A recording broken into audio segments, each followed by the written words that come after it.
শেরপুরে এবার শীতকালীন সবজি আবাদ করে লাভবান হচ্ছেন কৃষকরা। গত বছর সবজির বাজার দর না থাকায় লোকসান গুনতে হয় তাদের, এবার দাম ভালো পেয়ে খুশি তারা। মাঝ পর্যায়ে কৃষকদের সব ধরনের সহায়তা করছে কৃষি বিভাগ। জুবাইদুল ইসলামের পাঠানো তথ্য এবং ছবিতে ডেস্ক রিপোর্ট।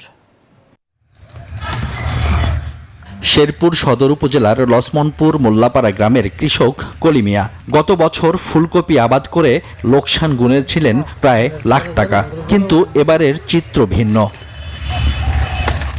এবছর চলতি মৌসুমে শীতকালীন সবজির দাম ভালো থাকায় ৩ লাখ টাকা লাভের আশা কলি মিয়ার। গেলবার প্রায় লাখ খানি টিয়া ধরা 15 কাঠা জমিন কপি নাগাইছিলাম, এবার 1 কুড়ি জমিন কপি নাগাইছি, লাখ 2 টাকা বেচছি। তারপর সার বিষের দামটা বেশি অতিরিক্ত, তারপর এবার পোষাই যাবো গা, মানে পুরা কপি বেচলাম লাখ 3 টাকা আর কি বেচা নামবো। কলি মিয়ার মতো সবজি চাষ করে গতবারের ক্ষতি পুষিয়ে লাভবান হওয়ার স্বপ্ন দেখছেন চরাঞ্চলের অনেক কৃষক।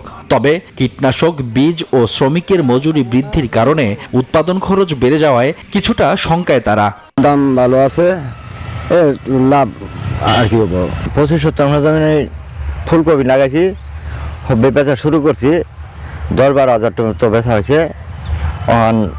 বেচলে এই দাম থাকলে 50-60 হাজার টাকা বেচা হাম। যে খরচ গেছে খরচে আর কি অনুযায়ী আর কি আসল আর কি তোলা একটু ডনশনের, কীটনাশকের দাম বেশি। কৃষি বিভাগ বলছে জেলায় উৎপাদিত সবজি স্থানীয় চাহিদা মিটিয়ে চলে যাচ্ছে দেশের বিভিন্ন জায়গায়। সবজি চাষাবাদে কৃষককে লাভবান করতে সব ধরনের সহযোগিতা করছেন মাঠ পর্যায়ের কর্মকর্তারা।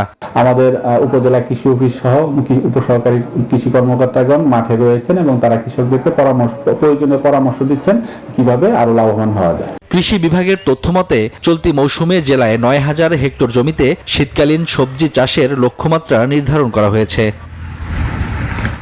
Desk report, news 24।